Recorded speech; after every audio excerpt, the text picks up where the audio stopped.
Seeing strangers hand in hand reminds us of where we've been. Russia began as an invitation. It began as an opportunity to go to a place that I'd never visited. Making music was a no-brainer. But I'm at a point in my career where I know that I'm not this artist who's all about me. And that what fascinates me the most is pushing the envelope and challenging my last work and working with other people. I'm a big fan of playing in the sandbox, and I play well in the sandbox with others. So I went after people who were like-spirited, even if they weren't like-minded. And I didn't care about the genre. I didn't care about whether they were popular or emerging.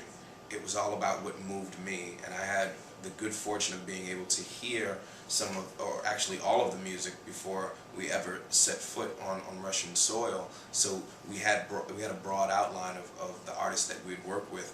And the greatest part about it is that we didn't have these expectations. We didn't set ourselves up with expectations because, expectations more often than not need to be managed, or else you set yourself up for existential disappointment.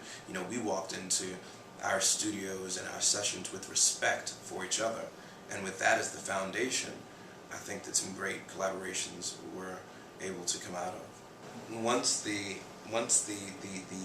tour was formed, and we knew, my business partner and I, Christoph and I, knew that we had a 9-week, 5-city tour throughout Russia on deck, I knew that it just couldn't be about the music. It just couldn't be about going over to collaborate with Russian artists. It just couldn't be about a studio album or a live album.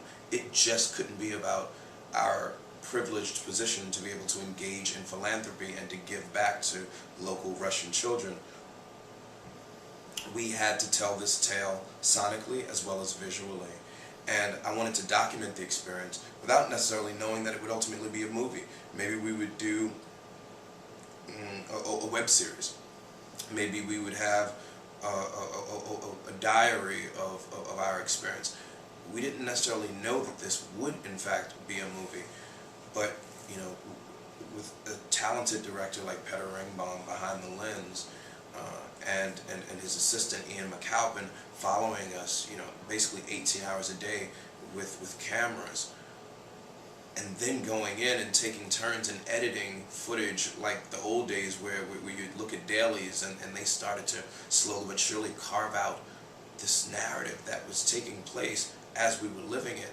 It was fascinating to bear witness to, and we pretty much knew that when we were done and when we got back to the States and started seeing some of these rough cuts that we might have a story here. So, I was going 110 miles an hour trying to make this dream come true, but I had to find the balance between the hard work that situation required and the necessity of not being on all the time. I've been for Brian noticing or being sensitive to the fact that I was so overwhelmed by the largest tour that I'd ever been in charge of. Had it not been for him coming up to me saying, John, you don't have to do this alone, delegate some of these responsibilities to me and I'll help you carry the burden, I don't know if I would have been able to finish it, because I was exhausted and I was almost at my wit's end. I was vulnerable. I was vulnerable to the elements. I was vulnerable to the language. I was vulnerable to the cultural differences. I was overwhelmed.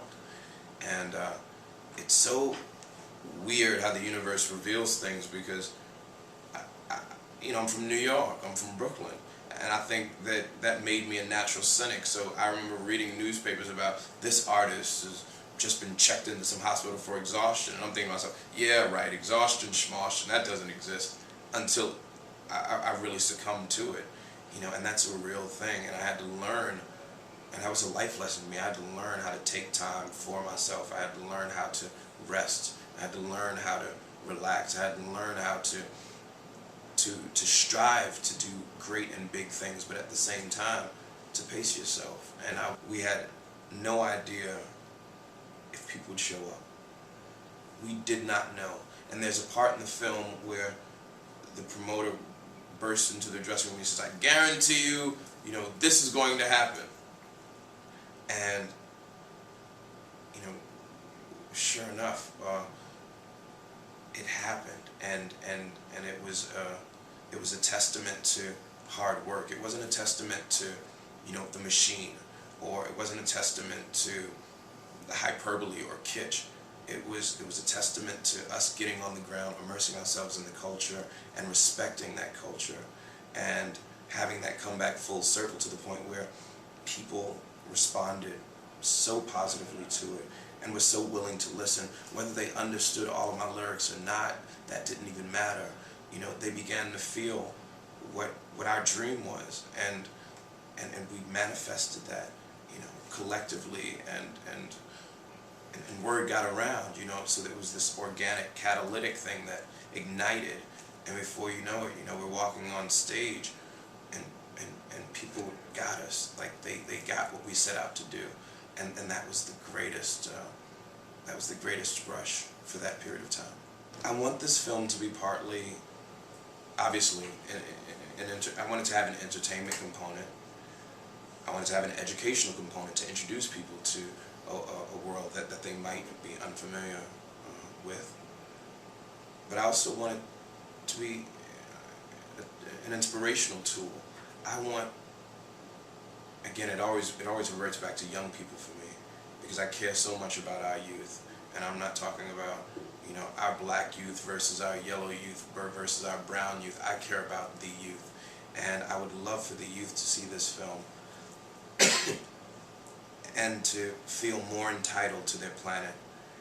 I think that all too often we grow up in societies and communities where we think that our role and our position is to just stay put.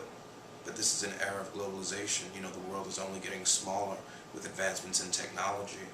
I want that young kid in Brownsville to say, hey, John Forté's from here, and he went to Russia. Why can't I? I want us to know that we are all connected, and that what happens in China invariably affects us in America, and what happens in America invariably affects what happens in Brazil.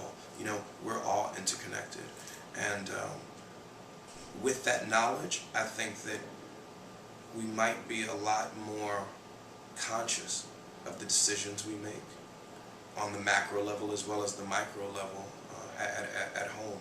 And that might be a real game changer for what's in store for our future. Perhaps it's been too long we've stated, maybe we're not all that amazing. Upon closer examination of the components of love. Yeah.